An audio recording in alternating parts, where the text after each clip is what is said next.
Yo quiero aprovechar también la ocasión, Eduardo, para hacerte una pregunta. En la medida que veo que vos no solamente sos un artista, sino además un pensador, y has pensado un montón de cuestiones acerca del arte. En principio, a veces uno ve obras y piensa que algunos artistas tienen un estilo viejo, pasado de moda, y otros artistas un estilo actual. Entonces, primera pregunta, ¿qué es un artista contemporáneo para vos? Y después, cuando venía para acá, me acordé de un libro que a mí me impresionó mucho, que son Conversaciones con Francis Bacon, de Archibald, seguramente lo habrás leído. Y él dice cosas, yo diría, muy fuertes. Por ejemplo, él dice que cuando pinta, él sabe lo que quiere pintar, y va y trabaja lo que quiere pintar. Y en determinado momento le aparece lo que él llama un accidente. Y a partir de ese accidente sigue un camino totalmente diferente. Entonces él termina diciendo, para mí el arte es una mezcla de algo consciente y otra cosa, otro aspecto inconsciente, y de ninguna manera creo en la inspiración. ¿Qué pensás?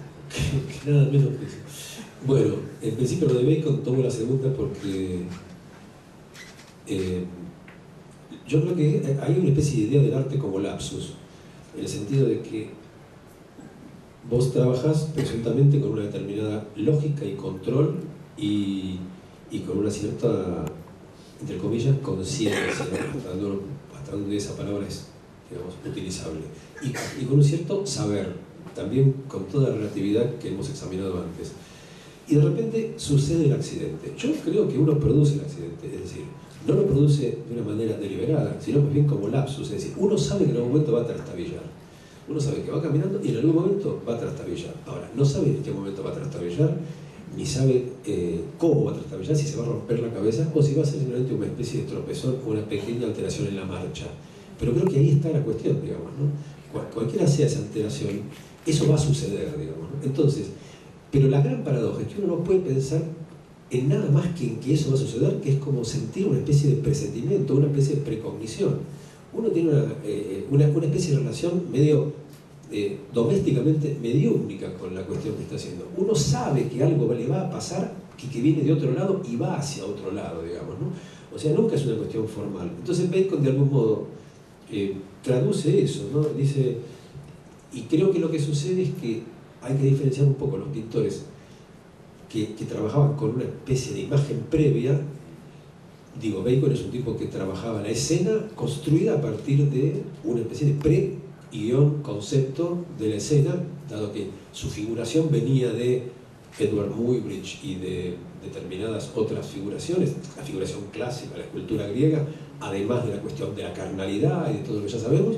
Ese sería como su campo, ese sería el campo de marcha, pero no era el tropiezo. Bacon es grande por el tropiezo, no es grande solamente por su elección claro, consciente y semántica, ¿no? Los tropiezos de Bacon son lo que nos importa. Por eso la muestra que está ahora en el Borges, que está muy controvertida por la cuestión de la presunta falsedad o genuinidad o autenticidad de los Bacon, es francamente sospechosa, no porque uno quiera comprar la idea periodística de que es falso, etcétera, sino porque son malos, en este sentido, digamos, no está el tropiezo, es como si fueran digamos, acomodados a lo Bacon, digamos, ¿no? Y ni siquiera se parecen tampoco por otra parte, pero no importa. Digamos que el pathos, lo que uno llamaría el pathos en el artista, justamente es aquello que tiene que ver con aquello que no va, que él sabe que va a encontrar, pero no sabe ni cómo, ni cuándo, ni qué, ni dónde, digamos, ¿no? Ahora, con respecto al arte contemporáneo, justamente tiene que ver con esto, ¿no?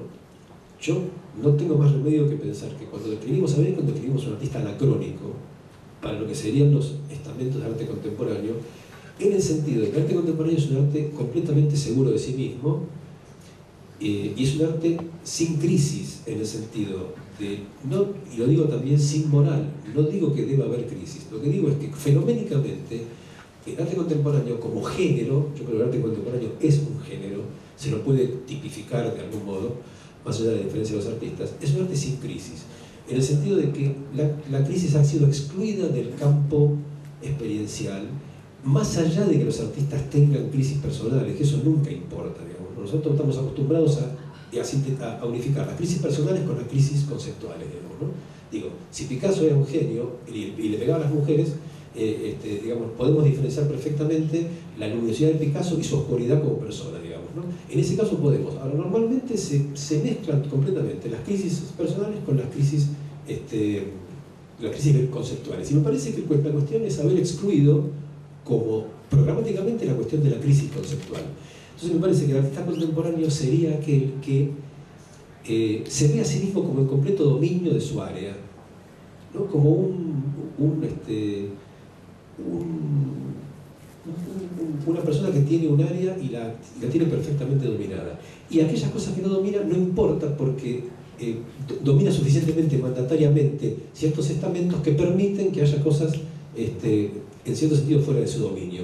Lo digo en el sentido ideológico, lo digo en el sentido formal, y también lo digo porque el arte contemporáneo es un arte sociológico, en el sentido de cómo el mundo ha ingresado al arte contemporáneo como discurso, ¿no? Es decir, el arte peleó por diferenciarse del mundo en todos los sentidos posibles, aún en los sentidos de representación. El arte no era el mundo que se les pareciera, digamos, ¿no?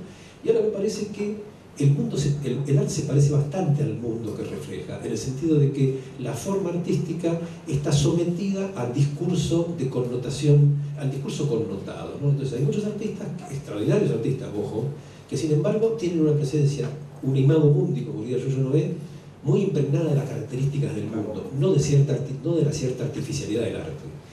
Pero digo, hago una excepción muy importante. Los artistas alemanes, por ejemplo, muchos pintores alemanes, y voy a mencionar 3 o 4, uno que está poniendo en Buenos Aires ahora, hay una muestra de Richter, que es una muestra itinerante, imperdible. Richter, Polke, Kiefer y en menor medida Neo Rauch y Albert Eulen son los mejores artistas del mundo, en mi entender, precisamente por eso, porque no son artistas contemporáneos en el sentido programático, pintan contemporáneamente y están atravesados por la historia. Es decir, no hay manera de ser contemporáneo si no se está atravesado por lo que no es contemporáneo, digamos, ¿no?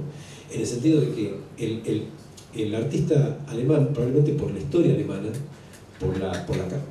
justamente por la crisis ética que Alemania sufrió, provocó y al mismo tiempo con la que tiene que convivir, esos artistas, bueno, esto empieza con Beuys, sin ninguna duda, ¿no? Esos artistas están atravesados por la historia. En ese sentido, son artistas contemporáneos anacrónicos, en el sentido de que no tienen ninguna relación con el equilibrio, con esta especie de equilibrio perfecto del arte contemporáneo, y al mismo tiempo son extremadamente contemporáneos, son trágicamente contemporáneos. Digo, no se puede excluir la tragicidad de lo contemporáneo, digamos, ¿no? Entonces, me parece que hay un montón de escena presuntamente trágica, teatralmente trágica en el arte contemporáneo, que es también una escena en realidad acomodada a esta especie de ausencia de crisis, que vuelvo a decir, es una ausencia de crisis conceptual antes que de crisis ideológica. No, más bien no hay crisis ideológica, hay crisis en el sentido conceptual de la palabra, hay ausencia de crisis en el sentido de haber excluido la hipótesis de trabajo que da una crisis. Los artistas alemanes están atravesados por eso.